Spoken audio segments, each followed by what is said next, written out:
Hey, what it do, y'all? It's your boy E2 Blue coming back at you. It's Victory Monday. But it doesn't feel like Victory Monday. You want to know why it doesn't feel like Victory Monday? Because all I hear is complaining from our fan base about Dak Prescott. Oh, Dak has been playing good. Dak sucks. And listen, I'm going to clarify some things real quick in this video, um, recap some of the game and things of that nature, and then we'll get into the Dak Prescott talk. And I'm done with it because I don't understand it. I don't know if it's, I don't know, the lack of football knowledge, but I guess I have to think like a fan sometimes because all fans don't think like me. I have to understand that your average fan is just fair weather, I guess. Not necessarily fair weather, but I guess the average fan just thinks that they just go by what they look at from day to day. They don't look at the whole scope of how football works. They don't look at um, what could be the cause of this. They just see it happen and they just it's just terrible. It's got to go.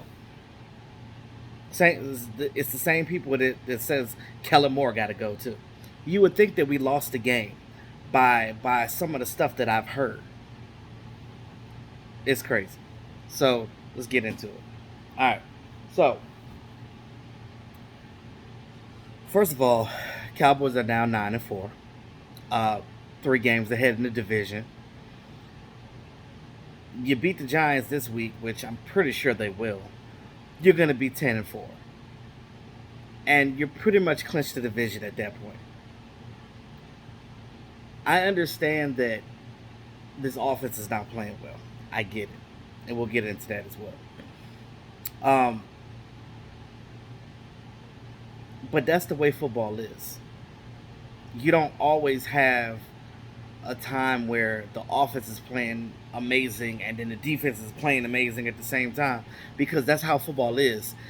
That's why we have a salary cap. You can't have a stake on every plate. You're gonna have injured guys. It's really about who has the better backups, really, because this time of year, everybody's beat up. All teams in the NFL. But I don't mind criticizing my team. Yeah, offense is not playing well. We can all admit that. Dak is not playing well. We can all admit that. But let's dive into why he's not playing well instead of just coming out of our face saying, "Oh, Dak Prescott sucks," or "Zeke sucks. He ain't got it no more," or "Kellen Moore needs to go because he's not running the ball. He's not calling enough plays." I'm glad I'm a YouTuber because I could put some of this stuff out and for you guys to understand because I want our smart fan base to understand that it's more to it than what the eyes see, right? And some of you guys listen to these talking heads because they get paid for this. Sometimes they don't even believe that shit that they're saying out their mouth. They're just doing that for clickbait. It's all for clickbait. You don't ever see me do anything on this channel for no damn clickbait because I speak to you 100% truth, the facts, and that's what it is, or my opinion. I don't do that, and I don't. If I say something, that's what it is. I don't go back on nothing. So defense played a wonderful game. Let's look at that, right? Having D Law back, having Neville Gallimore back, having Randy Gregory back, and having all these guys on the field, all providing push. We had like 12 quarterback hits, 5 sacks in the game total, and then of course the interceptions and the fumble recoveries. Michael Parsons is an animal. D Law is coming back to form. Neville Gallimore was clogging and containing like he needs to do,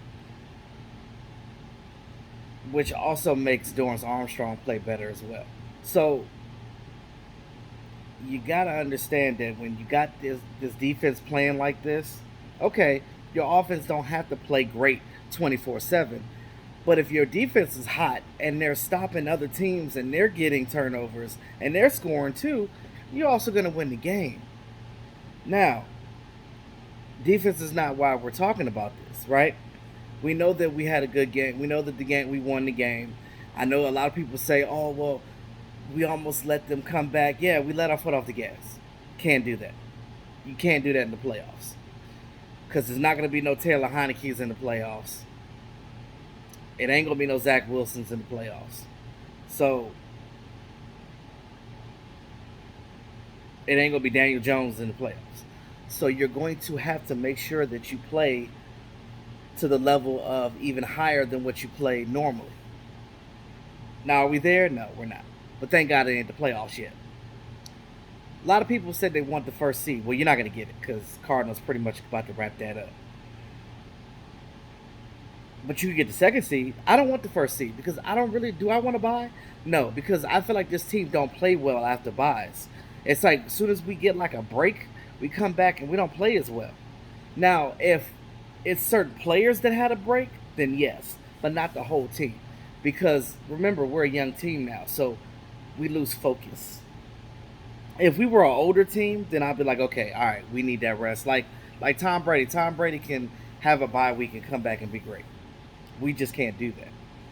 Now, let's talk about this offense, right? And y'all know I don't make excuses for nobody. I speak the facts and what they are. But you have to think outside the box. You can't just say, "Oh, I saw that, so that's got to be what it is." No, because there's factors that play into that, right? There's a human effect to that. Because understand, from somebody that's played football, that playing football is hard. It's hard on your body, right? There's a mental aspect of football as well. And these aren't excuses. This is real life. This is real shit. And this is what I want y'all to understand when it comes to Dak Prescott. When Dak Prescott came in his rookie year, there was little to no um, expectation, right? Because we didn't know who he was. We didn't know what he was capable of. We didn't know that he could come out there and do that. When he took over the reins, it was like, oh, well, maybe this guy might have something. Then he went 13-3 his rookie year. I'm pretty sure we would have went higher into the playoffs that year had we had a better coaching staff. Now you have somewhat of a better coaching staff now, and Dak Prescott is faltering right now, right? He wasn't faltering in the beginning of the year because he was fully healthy. Health plays a big mental health, not just physical health, but mental health plays a play in it. I don't remember anybody talking bad about Patrick Mahomes when he went through that 4-game slide when he wasn't playing well. They just gave him a benefit of the doubt because he won a Super Bowl. He's been the MVP. Dak Prescott not going to get that. 1, because he hasn't been an MVP. 2, because he hasn't won a Super Bowl. 3, because he's the quarterback of the Dallas Cowboys. And I do understand that too. Again, there's no bandwagon because we ain't won a Super Bowl since '95. So, if you're a Cowboy fan and you claim to be, you got to believe that person because this is what we have. It's hard to be a Dallas Cowboy fan because you have so many people outside wanting you to fail because you haven't done anything since '95. Now,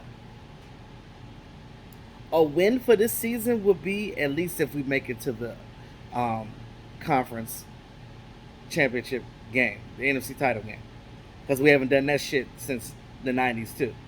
Let's keep it at 100. Now,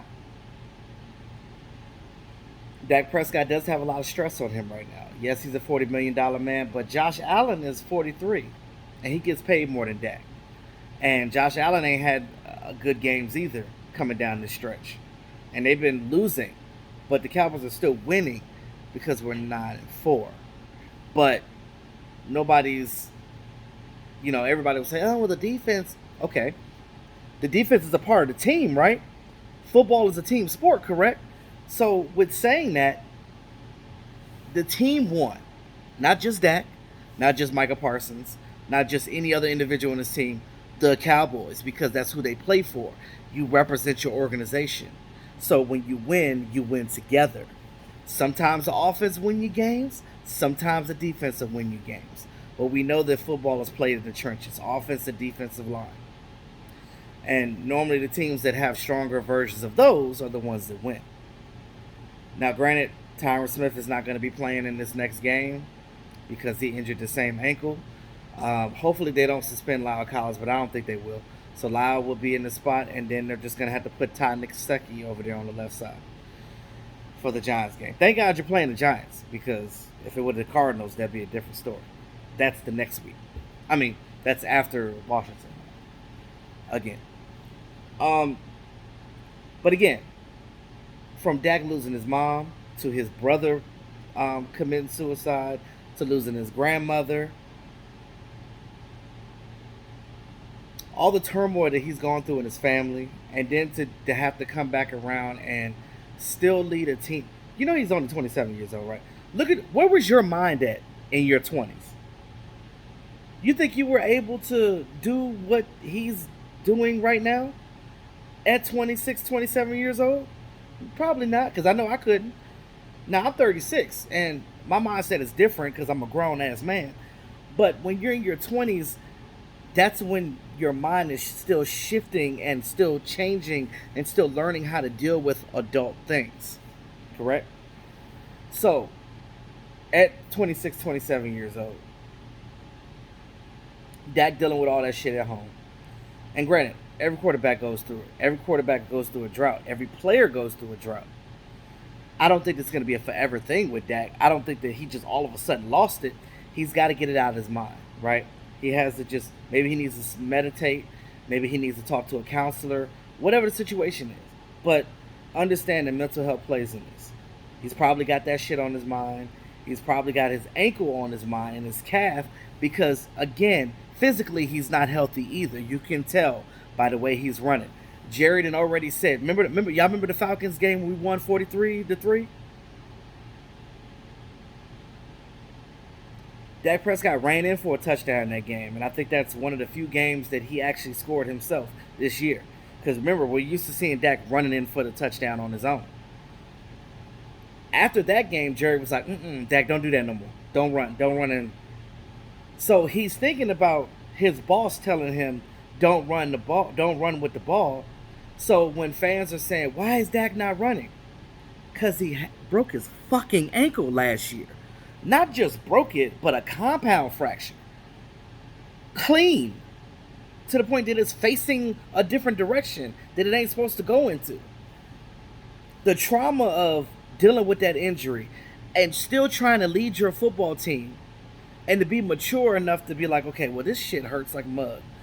Gotta get this together, gotta get it right, and come back and be the leader of this football team. And then will my team to the playoffs the next season. Now, I gotta give Dak credit for even just doing that, because I don't even think I could. Put yourself in Dak's situation right now. You're the face of the Dallas Cowboys, which is one of the biggest franchises in the world. Everybody's watching you.